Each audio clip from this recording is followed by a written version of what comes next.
Welcome back to Inside Personal Growth. This is Greg Voisin, the host of Inside Personal Growth. And we have Ana Mann joining us from New England area, she said just a minute ago. And she said the sky outside is as beautiful as the sky behind her there with the Go Giver Marriage book listed on it. And Ana, good day to you. How are you doing? I'm good. Glad to be here. Thank you.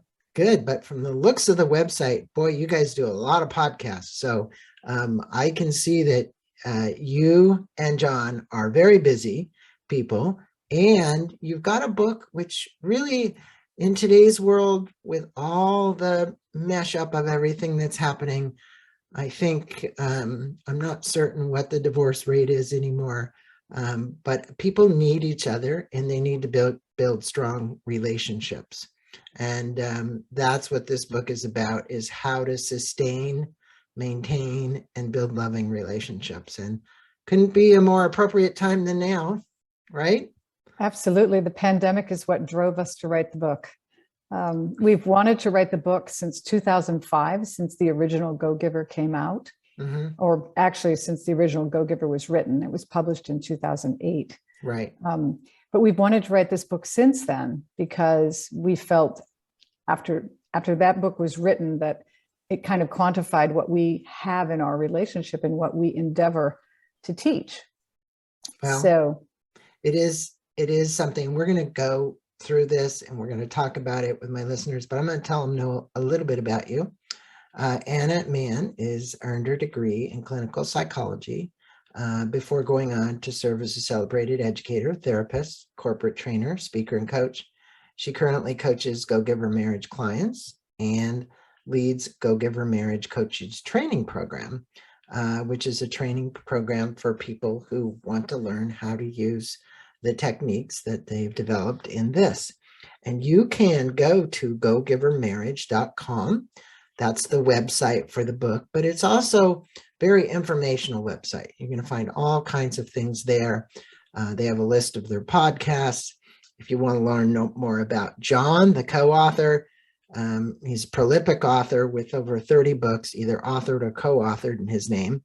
And the biggest one probably being with Bob Berg in 2008, as Ana just said, which is the Go Giver book, which is around generosity. But marriage is around generosity. So there's definitely a correlation there. What compelled, other than this pandemic, you and your husband to finally write a book together after all the years of him writing? And in particular, were you kind of the impetus because of your background in therapy and what you've done before to actually say, hey, John, we need to write this book because there's a huge need for this? We've actually collaborated in writing before, but not, in published books. But yes, my work as a therapist, the Go Giver principle and philosophy, I'm a great believer that a therapist is only serving their clients if they're teaching and educating at the same time that they're working with them on the particular issues that are relevant to them. And I feel like a spirit of generosity in a marriage is the most important thing that the two of you can have and develop, because a spirit of generosity and of giving that's without agenda, that's not transactional, is really where the sweet spot of a marriage is, because it's giving with compassion, giving with willingness. I love that generosity. I don't know if you know Nate Klemp and Katie Klemp, but they wrote a book called The 80-80 Marriage. And it's interesting how the generosity element gets incorporated into therapy, into working with couples, because it seems to get one-sided one way or the other. Now, the first part of this book, The Go Giver Marriage, is a parable about Tom and Tess, this married couple who end up with challenges, and they have a child, which is, what do you call it? Disabled. I don't want to say disabled, but the way you explain it in the book. Special needs. Special needs. And I'm sure you run into couples yourself all the time that are dealing with the wife or the husband and trying to actually work on all the tasks that have to be done during the day that people have to do that are a challenge. Can you tell the listeners a little about the story and set the stage of what we're going to talk about, which are the 5 secrets of lasting love and lasting relationships? Well, in true parable fashion, Tom and Tess they don't have a marriage that's crumbling. They just have a marriage that has signs of stress. Right. And that was intentional because we wanted people to see that sometimes the rumbling of a thunderstorm is off in the distance, but the storm is in fact coming. And we also really wanted to be able to create a story where, each person, Tess and Tom, were having their own unique experience in one day of learning from others what the 5 secrets were really about, what really makes a marriage tick. Why is generosity so important? And why is removing yourself from scorekeeping and from being transactional so important? So the story kind of winds through that and comes to a conclusion that is surprising and shifts the marriage and shifts the two of them in a very profound way.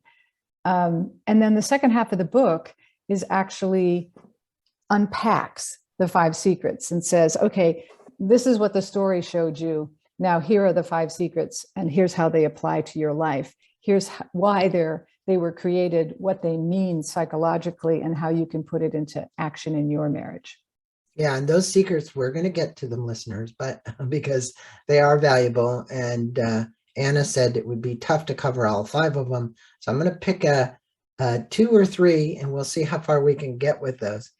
In the chapter, The Tree, I thought this one to be really interesting, the way that the question was posed. Tom's given this thought-provoking question from Jeremiah, and Jeremiah is kind of working in a company, trying to climb a ladder. And as in, a good standard form in writing a book, and especially a story, I always love Joseph Campbell, because this kind of follows the Joseph Campbell hero's journey, right? It's like, I go out, I need help, I find the people to give me help. And in this case, Jeremiah was somebody to give them help. And he asked this question: what is the purpose of marriage? And I'm going to ask this to you, Anna. In your estimation, what is the purpose of marriage? Well, I would actually go with Jeremiah's answer, which is later in the book, which is the purpose of marriage is to give yourself to another, and in the process to become your best self. Because when you truly engage in a relationship that's transformational and that actually has real intimacy, you find that your desire to become a better person expands.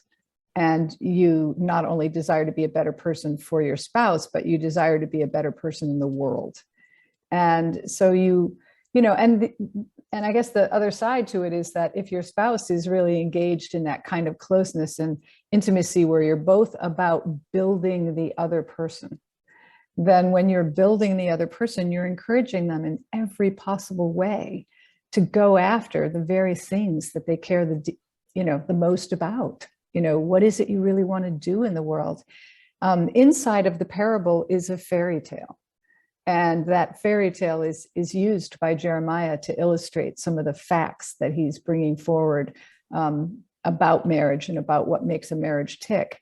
And there's a great moment between the princess and her husband where she asks him, what is it that you really want to do? What is it that you want to do in the world? Why are you here? He says, well, I've always wanted to build a cathedral. And, her eyes are wide, because here they've been married for years and she didn't know that about him. And, there's another line in the story that says, every person is an unexplored continent. And that's kind of the truth in a marriage. There's always something new to find if you are in fact looking. Well, these are really important points. And in a real world, that's not always how it works. Sometimes in the real world, as you know, as a clinical psychologist, it's hard for the other person to let go and let that person become themselves, whether it's their ego, whether they need to be right, which would be the ego again, saying, hey, Yes. I'm going to be right. I remember this. Would you rather be right or would you rather be in love? And I think that goes back to Men Are From Mars, Women Are From Venus books series. But Tess goes to this meeting with several women and receives advice from Nicole, one of the women at the meeting. Nicole says, love doesn't blind, it illuminates. And you've been speaking about that. If you're truly in love, you're obviously illuminating the other person. You're bringing light. You're bringing love.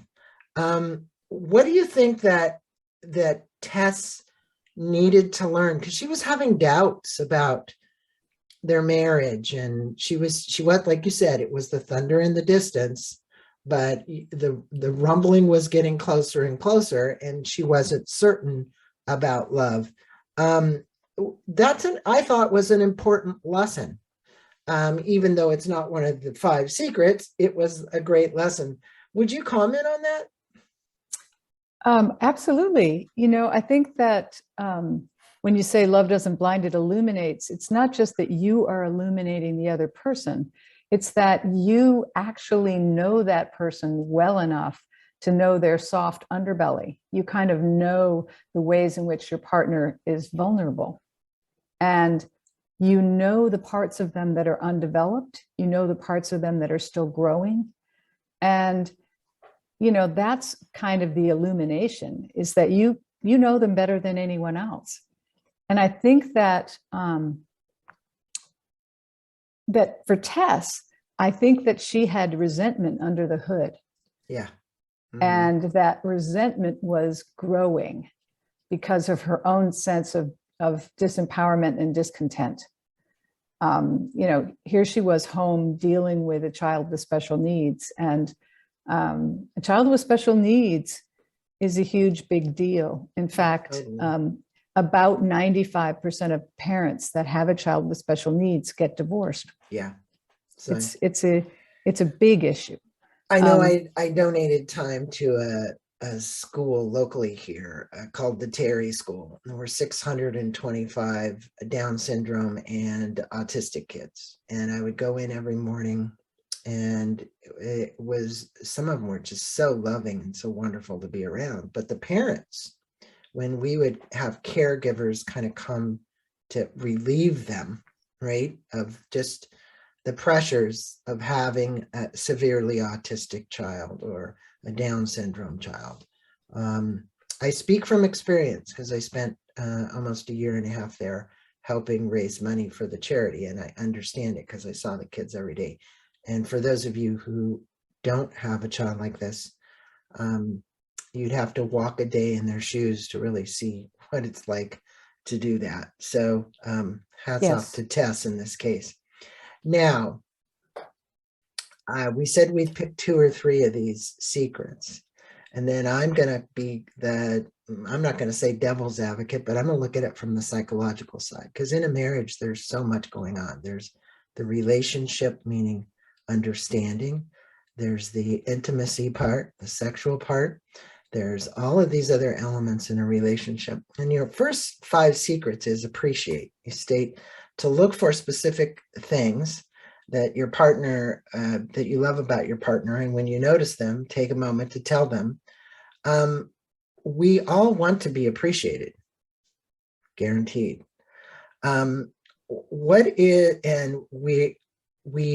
You can say you appreciate somebody, but more important, you have to show them you appreciate them. What is the difference? Because sometimes that doesn't get communicated very well in a marriage. It's like, oh, I appreciate you, honey, but then you don't take out the garbage. And so that animosity starts to build, if you're following what I'm saying here. Your actions and your words are 2 different things. Are you living up to the words that you're speaking? Are you honoring them? And so on. Can you comment on this first one? Because there's a lot built into appreciation. I don't think I should speak for myself. I think in this world, as fast as it moves, with the world that we're living in today, we forget this whole concept of the secret of appreciation. I think it gets buried under piles of problems and stress from work and children with special needs and a miscarriage that happened last month. And, I just think there's so many things that when you get into the real life of a marriage and of a couple trying to move forward in the world, appreciation and every other secret of the 5 can get lost. Yeah. I will separate secret number 1 and secret number 2 in terms of the ways that you act out appreciation, because when you're attending to somebody, which is the second secret, those are the ways that you are doing things like taking out the trash and picking their socks up off the floor and bringing them a cup of tea at 7 o'clock in the morning and putting it on the bedside table. Making their favorite banana bread just because, they had a rough day at work and they could use a treat. Just ways that you attend to somebody. Attending is another way of appreciating someone. It's another way of being generous. But appreciation, the thing about appreciation is that in the explanation in the back, appreciation really falls into that place of primary narcissism for a child. It's the place where when you're a tiny little child and your grandparent says to you, look at you, you can read that book all by yourself. You kind of puff up, you're a little bigger after grandma says that to you, because it hits that very place of needing special attention, of needing the recognition that you are in fact unique, powerful, and different. And so appreciation can't just be passing compliments. Appreciation is not just, I appreciate you, honey, or, hey, I just want you to know, you're looking good today. Yes, those are casual ways of appreciating somebody, but a real appreciation is authentic, it's genuine, and it's specific. So when my client recently said to her husband right after Christmas, when you took the kids Christmas shopping and without my asking, took them out for the evening, got them pizza, got all their shopping done, brought them home, carted them upstairs, wrapped it all, and they came bouncing down the stairs with all these secrets that mama didn't know about. They were so happy and so joyful, and you are so incredible when you're with them, that I just want you to know that when I watch you with our kids, I know that I picked the right father, and I know that you're just the right person to be in their lives because you're constantly building them. You're constantly taking care of them in special ways that are unique to each one of them. And I just want you to know, it just blows my mind. And I so love that about you. That is quite an appreciation statement, I have to admit. Yeah. I hope that the listeners picked up on that, and that would be the way to actually frame your appreciation statement to your partner, or in some manner like that, because that is directed at one thing, which was very significant, that the person can really be acknowledged for. And I think the acknowledgement is there. And to add something to it, Greg, appreciation is really gratitude wrapped up in a package that's specific about the other person, the person that you're appreciating. And so when you're letting your partner know the ways that you hold them in gratitude and the ways that they are in fact unique and special to you, that's when your partner suddenly feels the way you would feel at 4 when your grandparents said, wow, you can read that book all by yourself. It's that moment when you go, oh, I matter in this moment. This is powerful.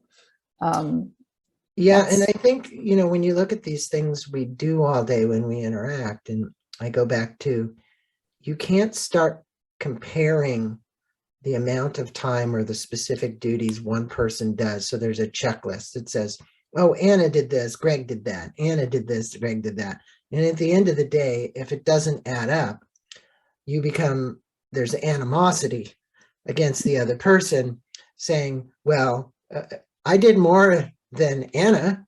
And so I should get a brownie point, and why aren't you recognizing me for that? It can't work that way. You can't have a checklist where you're saying, I did this, you did that, and it's not equal. And oh, I make the money and I do this and I do that. And you sit here with the kids all day and whatever it is, because that's what creates the problems. Correct? Not only correct, but also you just described perfectly the 50-50 marriage, which is a recipe for disaster. That's one of the lines in the book. But also you just described a transactional marriage, a scorekeeping marriage. I did this for you. What are you going to do for me? Right. And, or I did the dishes 3 times this week. What have you done? You know, and that is, you know, the opposite of appreciation is criticism, Greg. And, you know, when people are transactional, they're picking for criticism. Right. They're like, okay, I picked up your socks again today. When are you going to stop doing this? Yeah, but you know, as a psychologist, which you are, and I am as well, we still live in this human body, and this limbic system, it wants to think that way. We're very prehistoric in many senses in the way in which we operate. And the only way to do that is to be aware of how you're operating. And that system needs to change if you're going to have a marriage, which is going to be like what you're talking here. And this one I'm going to pick is the secret is allow. Take responsibility for the energy you bring to the relationship. Accept your partner for who they are and the way they are. Be their safe harbor. Have a generous spirit and be kind. In your estimation, what gets in the way of allowing us to accept our partners for who they are? And why are we always trying to be right and change the other person? Because somewhere in our childhood, we felt terribly out of control, and we have never lost that feeling, number one. You know, no one escapes childhood without wounds. And when you talk about the limbic system, you know, the way I see it is there's the amygdala, which is constantly in reaction. It's, you know, the adaptive part of you, the part of you that had to adapt to the dysfunctional behaviors of your parents or your family. And therefore you developed habits which were not functional. And now as an adult, you still have those not functional habits. And so what that creates is an amygdala that's constantly reacting. You know, the part of your brain that reacts is firing, saying, wait a minute, I need to be right now. And therefore I'm gonna challenge this. And yes, awareness is what really wakes it up. I mean, the secret of allow is the most powerful of the 5 secrets, in my opinion, simply because it is for better or for worse, and it's the worse. It's for sicker or in sickness and in health, and it's the sickness. And it's for richer or poorer, it's the poorer. It is the secret that basically says marriage is not fair, number one. And number 2, you're going to have to pick up the slack at times that your partner cannot. You know, when your partner's just had a miscarriage is not the time to say, hey, let's go make love and try again. You know, I mean, she may be so crushed that she isn't able to even talk about it, let alone take that next step of action. Right. So, you know, allow simply means really be aware of the energy you're bringing. And that takes awareness. You know, when you're trying to train a person in therapy to come from their prefrontal cortex, that's about awareness. They have to be aware of what their reaction is, why their reaction is there, and what it means for them, and so that they can start to go, oh, there I am again. I'm reacting to that, and start to become a little bit more compassionate, first to themselves and then to their partner, in terms of how they handle that. Allow is a complex secret because it really not only demands awareness, but it really demands compassion. And that's really the goal. And letting go. And I think that what happens from an Eastern philosophy standpoint, if I put it in here, is you get married, you go down Primrose Lane, you have a viewpoint of what marriage is supposed to be.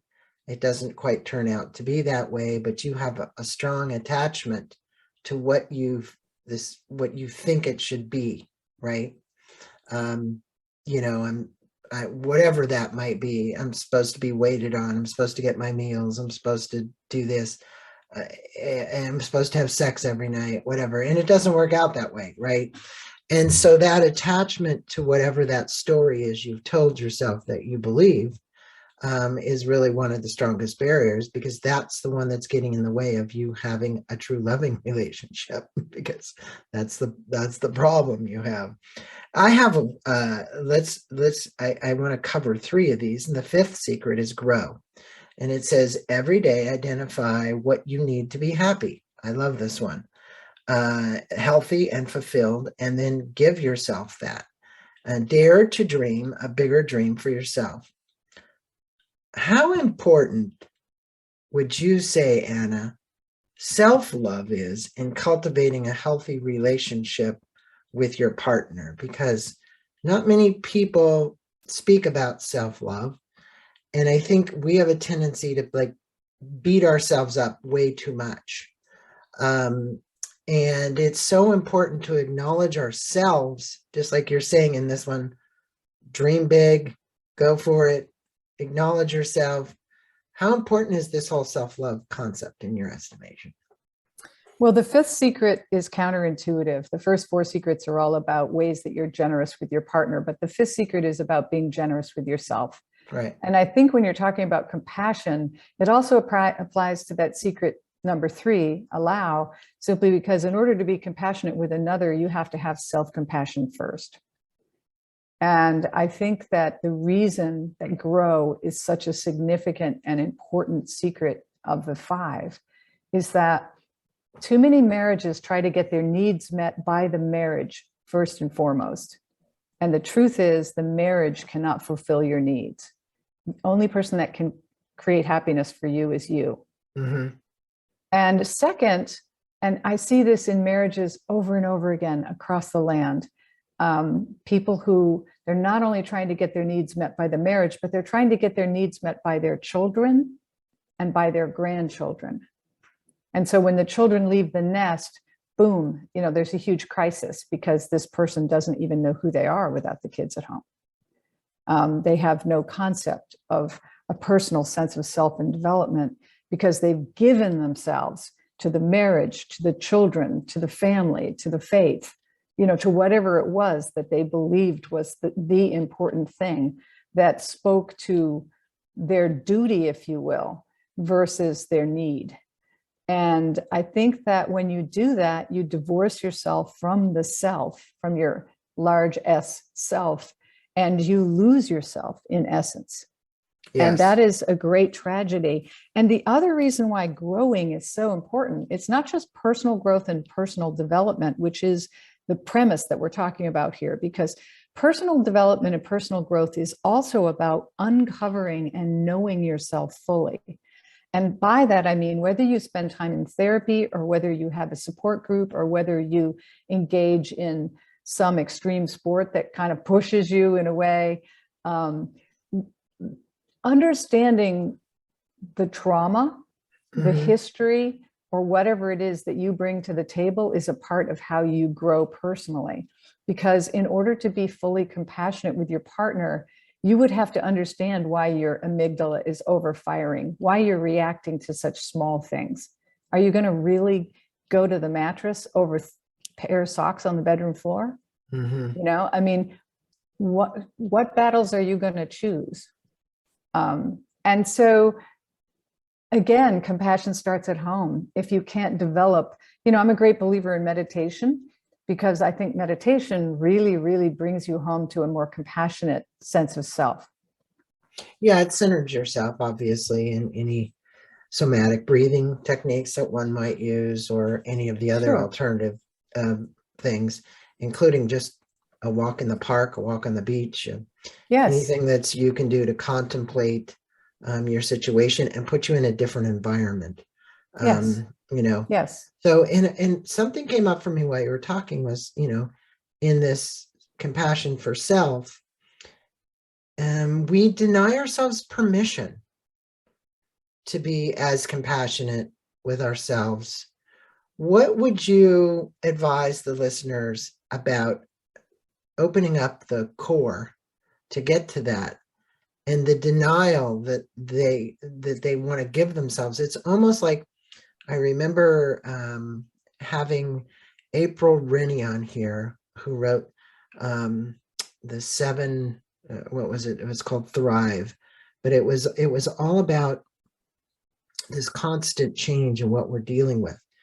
And she says we're running from something to something, or running away from something towards something, not happy with what we have here because we think what we have there will be better, right? Yeah. Yeah. So what do you think that in a marriage people run from, and then what are they running to? What have they made up to run to? I think that when people fall in love, the very act of that blissful, riding on a high, falling in love, that is the definition of the act of running from themselves. Because when you fall in love and you're in that blissful, wow, this person is perfect. I've never been in love. I've never experienced this kind of feeling. People want to ride off on that, like for women, the white horse and the prince. They want to ride off on that feeling, and they convince themselves, and this is pure denial in action, they convince themselves that this is the person, their soulmate, and that they are going to feel this way for the rest of their lives because they're choosing this person.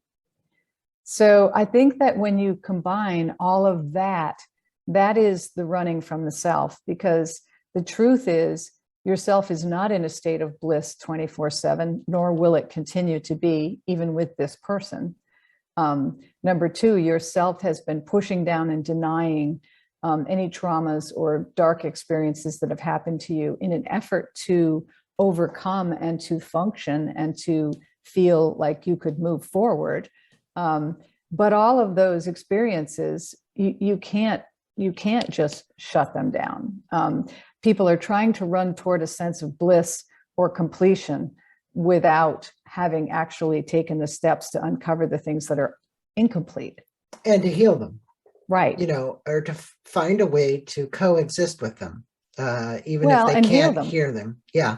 And that is what grow's about. If there's a central premise to grow in my book, it is that grow is about your own self-healing, your own inner journey to knowing yourself and knowing your own mind about things, and also so that you're not pulled down the road by your friends who might have an agenda that has nothing to do with your needs.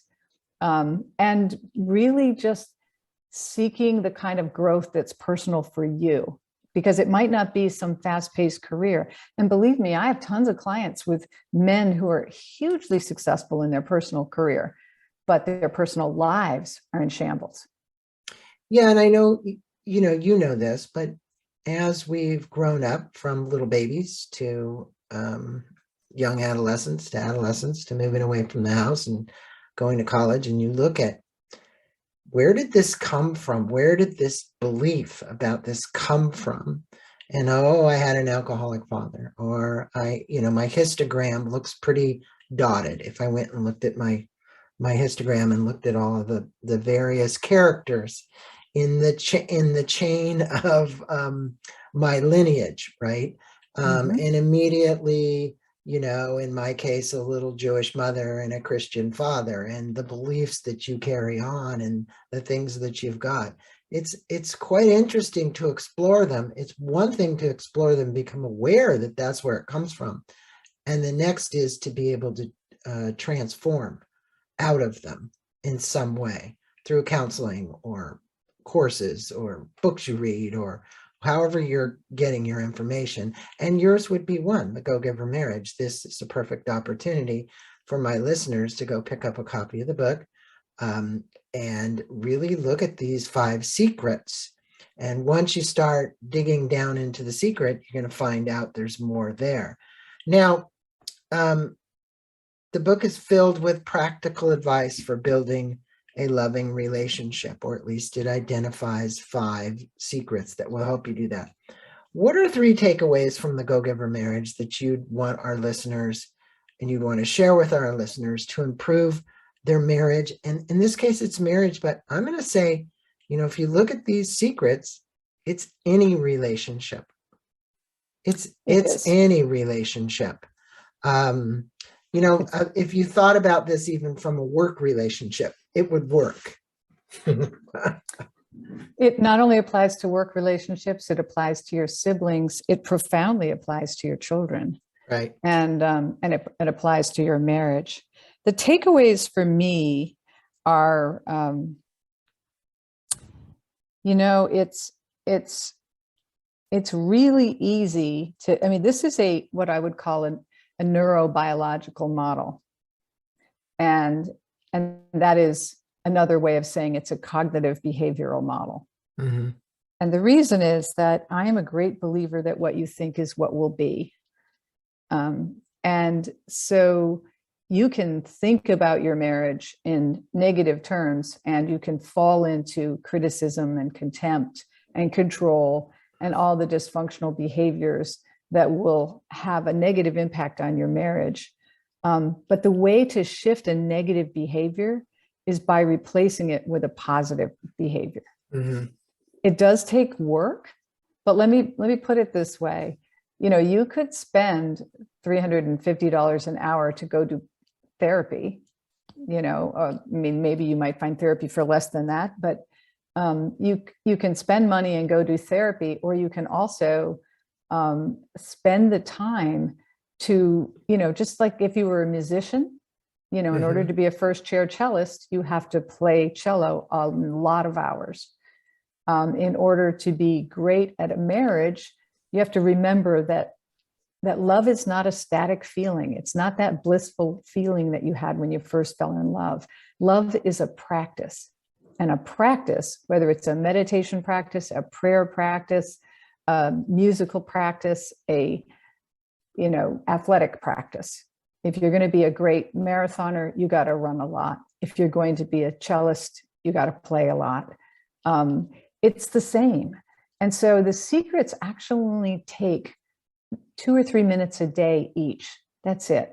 So if you're taking 5 secrets and they each take 3 minutes a day, you're going to take 15 minutes of your day to be putting energy that cognitively is moving the marriage toward a more positive, stronger place, is actually reinforcing the very parts of your partner that need reinforcing. And for yourself, if your partner is practicing these 5 secrets for you, your self-esteem, your sense of belonging, your sense of feeling cared for and taken care of, all of these things will grow because your partner is actually taking the time to attend to you in ways that are authentic for you, to appreciate you in ways that show her gratitude for you, and to actually believe in you in moments when you don't believe in yourself. It's like there's a level of compassion in all 5 of the secrets that when they are really practiced with integrity and with care, the marriage changes. It's really profound. And what happens is criticism falls away, contempt falls away, scorekeeping falls away. It starts to shift. And that's what we're trying to say, is that this is a cognitive behavioral, neurobiological view of how do you shift a marriage. You shift it yourself through your behavior. Well, look, marriage counseling is for both the husband and the wife. A lot of times someone will say, no, I'm not going to marriage counseling. We don't need it. Mm-hmm. But the other person goes to marriage counseling. And if they learn some of these techniques and they take it back that are in this book, The Go-Giver Marriage, usually what happens is the other person doesn't understand what happened to you. It's like, oh my gosh, what happened to this person? They're the nicest, kindest person that I ever met. And I think when you're in this together, it amplifies. the actual respect that you have for one another. I think that's a word I would use here, to be respect. And that's the important thing. But if you are in a marriage, and I'm saying for anybody out there where the other person is denying this, and you are going to go, what I think would happen is if you started practicing these secrets on your partner will probably wonder where the heck you went. And ultimately, they start to come along as well. And I think you'll find that you'll have a lot more happiness in your marriage. Any comment on that? And then I'm going to give the listeners a link to your website. I would agree with you completely, because I've had numerous clients that practice the secrets all by themselves. And one of them actually, after appreciating her husband, really, and she called herself the hands on her hips girl. She said, I was the person who was criticizing him at every turn. And when she stopped criticizing him and started appreciating him, one day he said to her, I love so much what you just said, but what have you done with my wife? Yeah, exactly. And she was like, she started laughing, and she said they broke out laughing. She said he started tickling her on the couch. And then, but in the middle of it all, she said he welled up with tears and said, I love you, baby. And she said she was just struck. She was like, no, you don't understand. My husband doesn't like tickle me and then tell me he loves me with tears in his eyes. I mean, it was a really sweet story, but she had been practicing for 3 or 4 weeks and really giving it effort, like putting herself into all the secrets. She was spoiling him with attending to him in different ways. And, she was doing a bunch of really sweet things. And he was just charmed. It woke them up. And yeah. I've had numbers of clients where intimacy that was on hold. I mean, their marriage had a sort of freeze zone going, freeze, and in the, not free, freeze. Right. And the intimacy was backing down, if at all. And it warmed up, and they got back in the sack together, and they started laughing in bed. I mean, it was just like good things were happening because one person was practicing. But in all cases, when somebody wakes up and realizes the marriage feels so much better, what are you doing? They usually read the book. And because the other spouse says, well, I read this book and this is how it changed. And that's when the magic really happens. When both partners read the book, it's really powerful. But I will say to your listeners this: do not try to make your spouse read the book. Right. Read it first yourself and start practicing. And then if they start saying, hey, what's going on? You're being so nice to me. Then you can say, well, this book has really changed my view. And I don't, I know you don't have a lot of time in your day, but this book is golden. Well, I think and then invigorate them with kindness. That's why. Yes. Be kind. I'm going to let my listeners know it's gogivermarriage.com. That's the website. You can order the book through there, and you can also get some free gifts. I don't quite know what the free gifts are, but they're there. And I would say if you want to order it, it's very simple. Plus, you can also see what other people are saying about the book. There's lots of accolades there, people that you'll recognize. And Anna, it's been a pleasure having you on Inside Personal Growth, taking a few minutes to speak about the book, speak about the parable, speak about these 5 secrets. We didn't cover them all, but go get the book, start reading it, and then treat your partner with that respect that you would like to be treated with yourself, and see what happens. I think you'll find it will be an amazing, it'll be an amazing thing for you.